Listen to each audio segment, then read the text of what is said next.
Thank you very much indeed, Mike. Distinguished guests, I'm not going to even start the distinguished risky job of starting to name some and forgetting others, so please consider yourselves all distinguished. I would like to thank the Auckland Chamber of Commerce, New Zealand Inc. Limited, and particularly the sponsors. Having run an organisation called the Asia New Zealand Foundation, I know how important sponsors are for putting this quite important event, I think, together, and what a remarkable turnout it is on an early morning day in Auckland. It indicates how important China relationship is to get so many distinguished people in one room. A room, the last time I was in this room, actually I had the privilege of being the formal host of a luncheon for the Vice President of China, who is now, of course, the President of China. So this is an interesting room in terms of the recent political history and its association with our relationship with China. And I recognise many of you in the audience, people I've worked with over the years, over the decades. Some of you, of course, are genuine China specialists. Others are more like me, sort of being in and out of the China relationship over the years. For me, that started way back in 1972, when in a visit sponsored by the New Zealand-China Friendship Society, of which I was one, we went to China before we even recognised Beijing. That delegation had a distinctly radical tinge to it, but it was a long time ago. On behalf of all the Kiwis here, I want to particularly thank you, Liu Fang, the Managing Director in New Zealand, that great global company, Costco, and all of our Chinese guests. We really appreciate you being here. And I think the fact that you're here is symptomatic of a point that has really interested a number of us. I still feel ethnically connected to the Ministry of Foreign Affairs and Trade. I say in MFAT, although technically I'm no longer in MFAT, over the years as to why this great country has spent so much time and resources on New Zealand. Well, that's not for us to answer that question. We just simply note the fact. But what I would say is that it's got a very considerable return out of that investment in terms of its relationship with us. And we, of course, have benefited enormously from the attention China has over decades given to New Zealand. And what it's done is it's created a climate of trust which has allowed us to do some remarkable things. The issue of trust is fundamental to all relationships in China. Even those with little knowledge of China understand that. And I want to say that the issue of trust was mentioned quite explicitly in the bilateral meetings between our Prime Minister and President Xi and Premier Li Keqiang at the summits in Asia last week.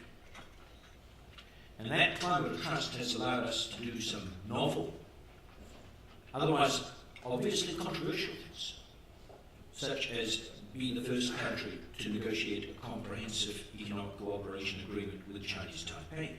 Without that level of trust, this would not have happened. Let me just leave it at that without exploring the detail behind that carefully derived comment. But you also need trust and sound relationships when things go wrong.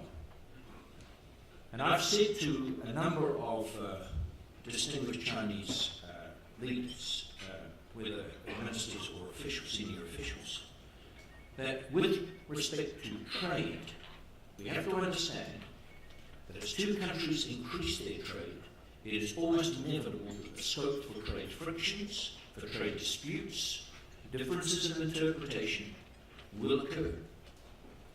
It is deeply improbable, I've argued, that New Zealand will have any trade dispute of any materiality with Slovenia. Not because they are wonderful people, they are of course wonderful people, all the Slovenians that we know. It's because we need to put $5 million of exports into Slovenia. So the test of a relationship is not whether trade disputes occur or things go wrong. They will. The test of a relationship is how you handle them when they do go wrong.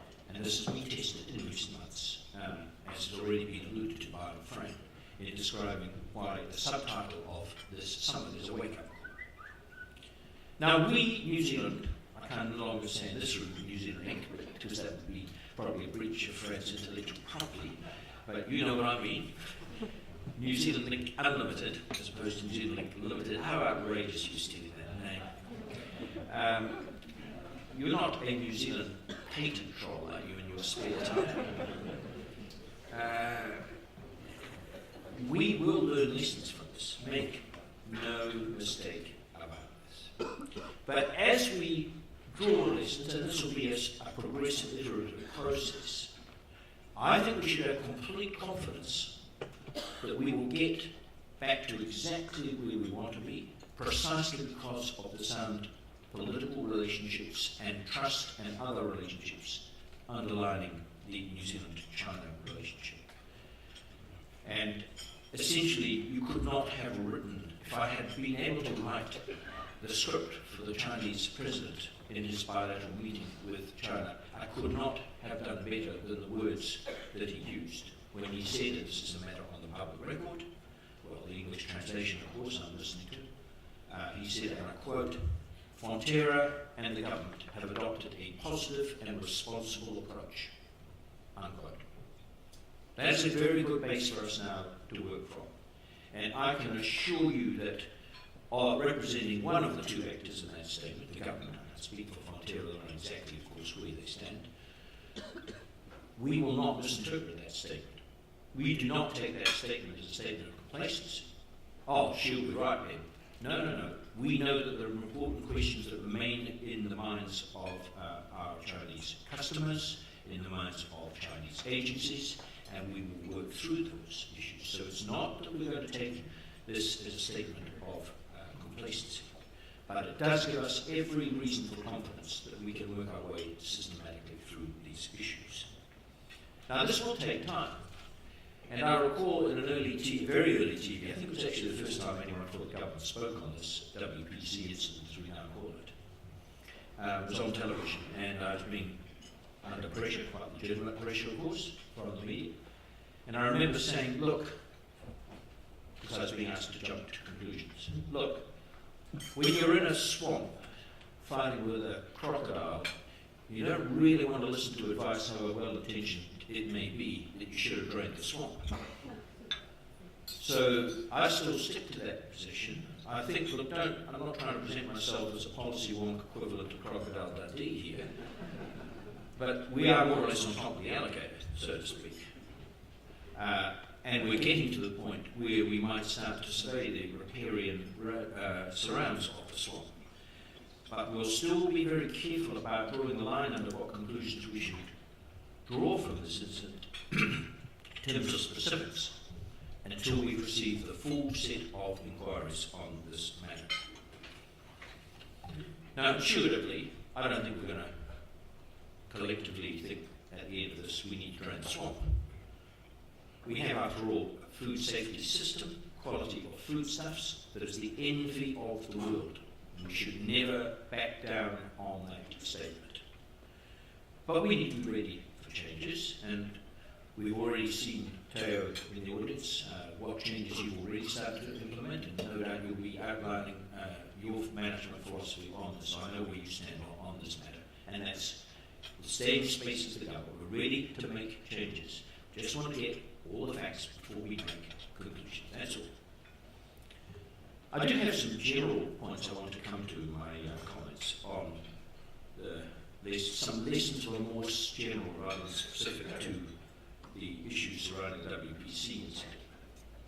But I want to put our relationship with China in a broader framework where we're going, and some comments on trade generally. So I'm not going to traverse the usual and utterly correct story, but which Mike's already summarised, about the extraordinary rise of China. Just put down a few macro stats on the trade front just to illustrate what's happened. So since 2008, our exports have tripled. China is now our largest export market. It is not just about dairy and timber products. If you exclude from our current stats all dairy and timber products, what remains of New Zealand exports is greater than our total exports, including dairy and timber, in 2008. Okay? The FTA has been vital to this process, and the returns are still going to come in as it progressively deepens its tariff liberalisation schedules. Since 2008, excuse me, value-added products exported to China have increased by approximately 35%, which is significantly more than the growth in the same categories from New Zealand exports to other countries. And we're absolutely on track to meeting this political target of $20 billion of two-way trade in discussions from former Premier Wen and Prime Minister Key in 2010. And as I've said on a couple of occasions, 20 billion, how big is that? Well, one way of looking at it is to look at two-way trade between the two largest economies in the world, China and the United States. The United States got 350 million people or thereabouts. Well, two-way trade is approximately $400 billion. So $20 billion for a country of 4.5 is pretty damn good, pretty impressive achievement by New Zealanders. But in a sense, China addresses some general issues for us. So the economic fruits of freer trade and closer collaboration are typical of what we can expect from this astonishing activity taking place now, not solely in the Asia-Pacific region, but very, very strongly in the Asia-Pacific region around FTAs. And I hesitate to use the word FTAs as part of the lexicon, of course, because it hardly does justice to these mega regional deals that are being negotiated, such as TPP. And with certain political developments of a recent nature in mind, I just want to devote a few minutes of my time to address this matter. Now, China is, of course, the biggest player in a whole new international game, where the balance of economic power is shifting to where the people of the world live. And we, in New Zealand, a tiny number of those people on the planet, are almost uniquely well poised to take advantage of this geostrategic shift.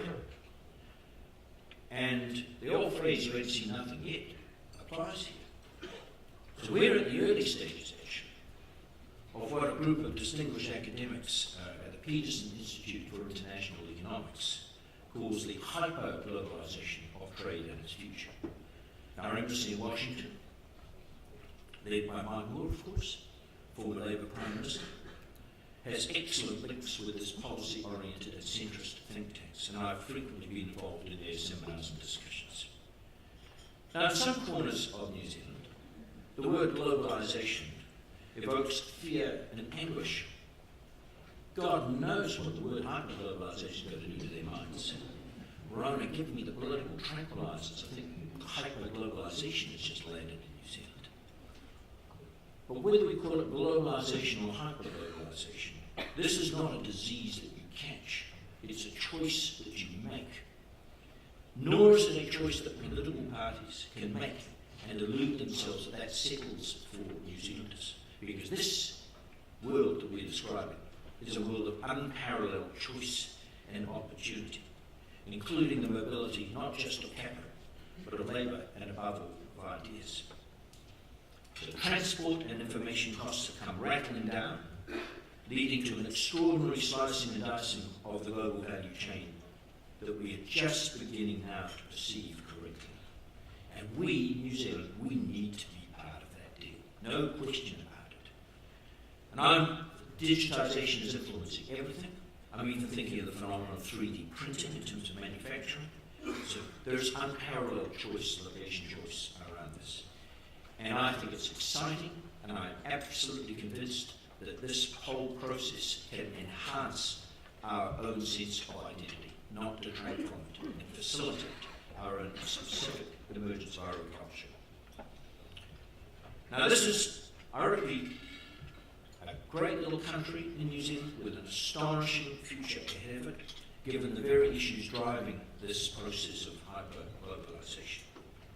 Few countries have as much to gain from it as New Zealand. Just look at those stats coming out of the China relationship as the harbinger of what's to come. But we still have to make the right choices, ladies and gentlemen, because the world ain't going to stop to let us get off if we lose confidence. Now, the political debate behind TPP is in effect this debate. And it's not a lot different to the debate we largely missed, thank goodness, by the extreme anti-trade, anti-globalisation left in this country, which will never go away. When the previous Labour government negotiated the FTA, and let me say, as I've said on many occasions, give great credit to you, Phil, and to your predecessor, Jim Sutton, for that great achievement. Because what it has allowed, given the continuity of policy, is our government to carry on in a seamless way where you left off, and develop the political and economic logic of this by negotiating complementary agreements with Hong Kong and now with Chinese Taipei. That agreement was signed by our Office Director, Stephen Payton, only recently, and we've completed our domestic legislative procedures and are now just waiting for the legislative yuan in Taipei to ratify this agreement from their point of view. This will bring new and additional significant benefits to New Zealand. After all, Taiwan is one of the 20 largest economies in the world. The benefits will be immediate. When it comes into force, the thick end of $500 million will go immediately duty-free. Nearly 99% of our exports are completely free of duties in 4 years. And to give you a simple practical example, our kiwi fruit exporters, and about 2,700 of them, will save $14.7 million of duties. That's about $5,000 per grower. And frankly, given the stress their families have been under over PSA in recent years, they need some and deserve some good news. And there's an even better story for our cherry growers in Central Otago, but I'll save that for another day.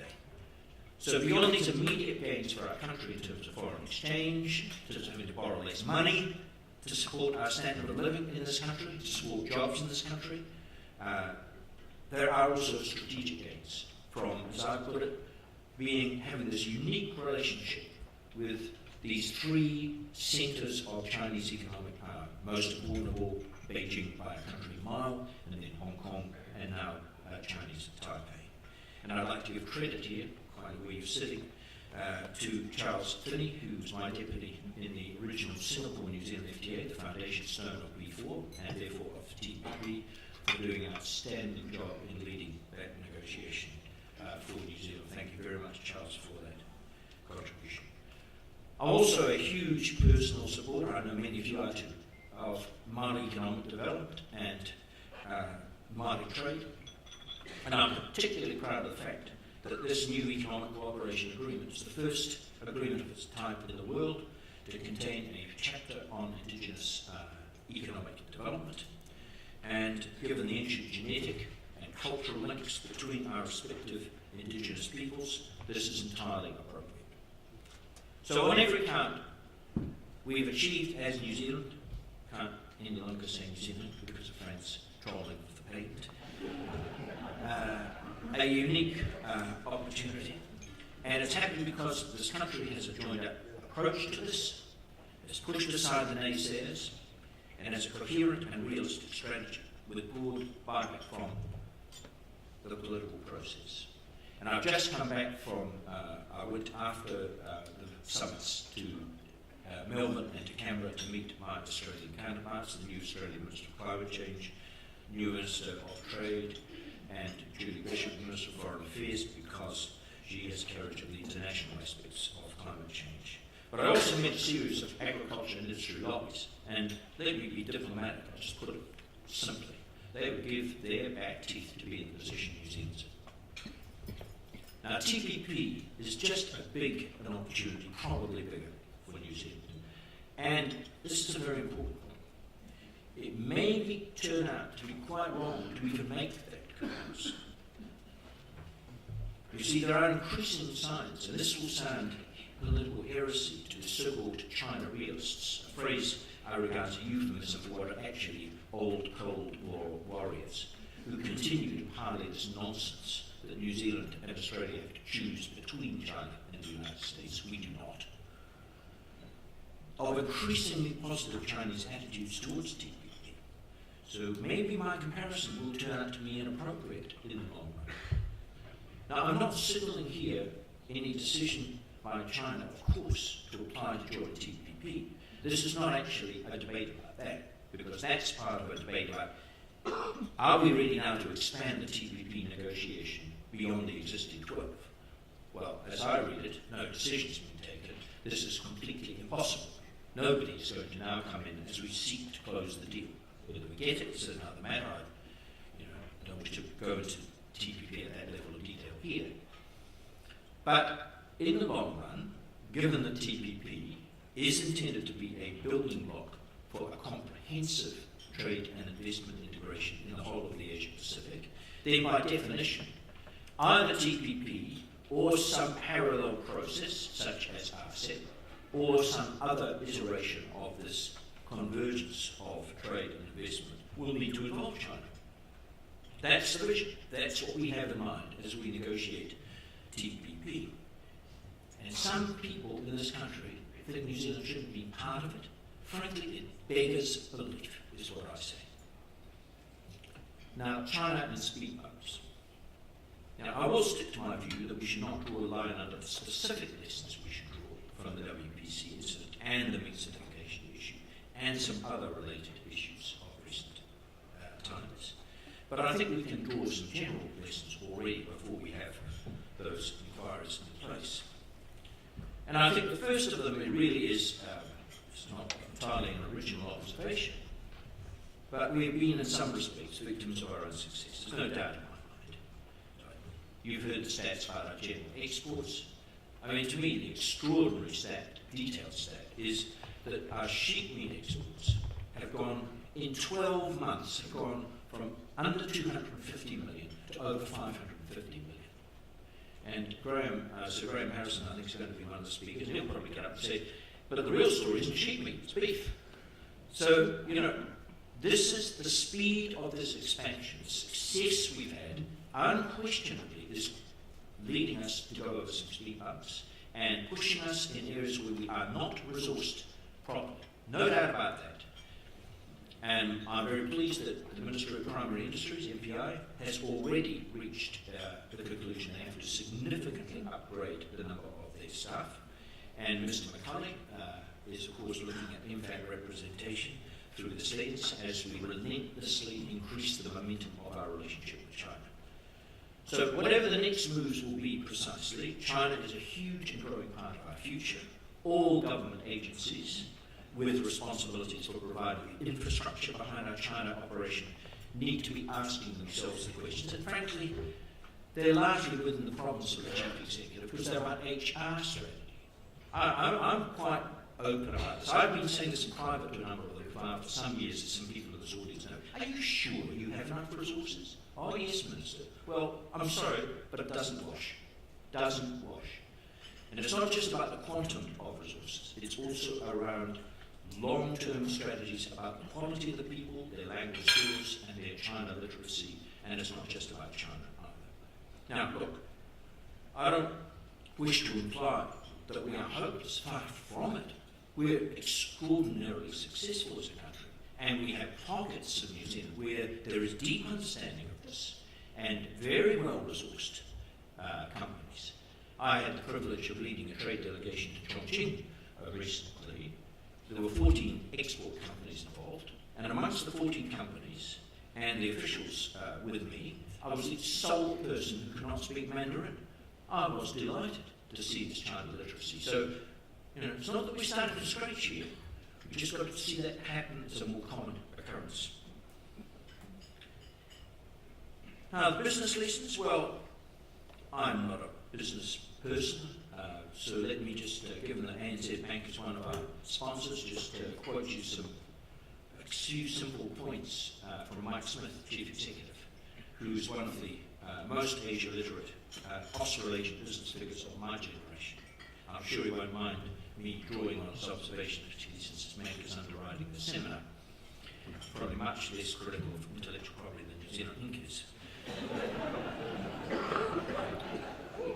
First of all, as Mike said, it's critical to avoid treating Asia as if it were one country. Now, it's almost comical amongst Asia-literate people to even say that, but I'm sorry, in some circles in Australia and New Zealand, it does need repeating. Secondly, there is a mismatch, he said, between the timelines of Western investors and those of Asia. His third point, Asia is rapidly evolving, so position your business to respond quickly but in a way that does not compromise its foundations. The next point was develop strong internal talent across the regions. He then observed that many Asian cultures place a special priority on relationships, so spend the very point I've been making in terms of the political relationship, so spend time cultivating deep business connections which can really only be done in person. Next point, demonstrate a strong commitment to long-term relationships throughout, which can be turbulent, but this is absolutely critical to success. And I'd invite you to reflect Fonterra's. I think Fonterra's already drawn that conclusion many years ago in terms of that issue about going through difficult times. Look, there are other points of essentially simple points that I would call codified common sense, frankly. But we need a new young generation coming behind people of my generation in the agencies and in our businesses who really get this, who really understand that the foundations of New Zealand's success were laid through trade from 1880 onwards. But this was trade with an Anglo-Saxon dominated world. We didn't have to learn the culture for most New Zealanders of European descent. We had enough of us to get it without doing study trips and learning languages. Ladies and gentlemen, we all know that the 21st century is a different world, and we need to start to adjust our national thinking on this point. And it's only going to get better. The middle class, that is the market for our products, is now estimated in emerging Asia as 500 million and will rise to 3.2 billion by 2030, which is 17 years away. 17 years? How long is 17 years? Well, think back 17 years, 1996. What were you doing in 1996? I mean, unless you were 28 years old or something, I'm sure you will agree with me that 1996 doesn't sound like ancient history. That's where we're going. You ain't seen nothing yet. And we are uniquely well placed to take advantage of these opportunities. But we do need trade routes. We do need access. Look, we could have developed this with Europe and with North America, because they had these. In fact, the incomes that I'm describing in emerging Asia will by 2030 be nowhere near the levels of income of Europe in actual terms. They'll be much better, but they still won't be there. So why are we doing this with Europe? Because we don't have access to Europe, because of their protectionist barriers and their subsidies that then pursue us through as we try to diversify into third markets. So don't think that economic growth alone is going to deliver this opportunity on the plate. New Zealand's got to have access to these markets. That's what TPP is about. That's what the China FTA has been about, and the agreements that we've been able to build on the back of that. And provided TPP is a high-quality agreement that accommodates essential and legitimate New Zealand red lines on issues that frankly have very little to do with trade. I've talked about this extensively in public, I won't do it here. New Zealand must be part of TPP. To stay outside TPP, as some people are suggesting, would be a mistake of historical magnitude for this small country. It would be a bit like, on a smaller scale, frankly, the UK not getting it politically and missing the European boat, only to try and crawl into Europe 15 years or so afterwards, having had no part whatsoever in adjusting either their own thinking to Europe or having an influence on the elaboration of its institutions. Because Europe would have been a very different institution had the Brits made the correct decision at the start. Let's not make that strategic mistake for this very much smaller country. But political choices have to be made, and then they have to be defended in front of the people who finally decide. So I was in Canberra, as I said a few days ago, and I was once again deeply moved by one of the architectural choices made by the people who designed that extraordinary and beautiful parliament across the ditch in Canberra. And the roof is, I'm sure many of you know, is made of grass. Why? Well, it's a political metaphor. That's why. Because it allows the people of Australia to walk over the top of the people inside. And it reminds everyone inside that it is not the politicians, less still the unelected political apparatchiks around certain politicians who decide it's the people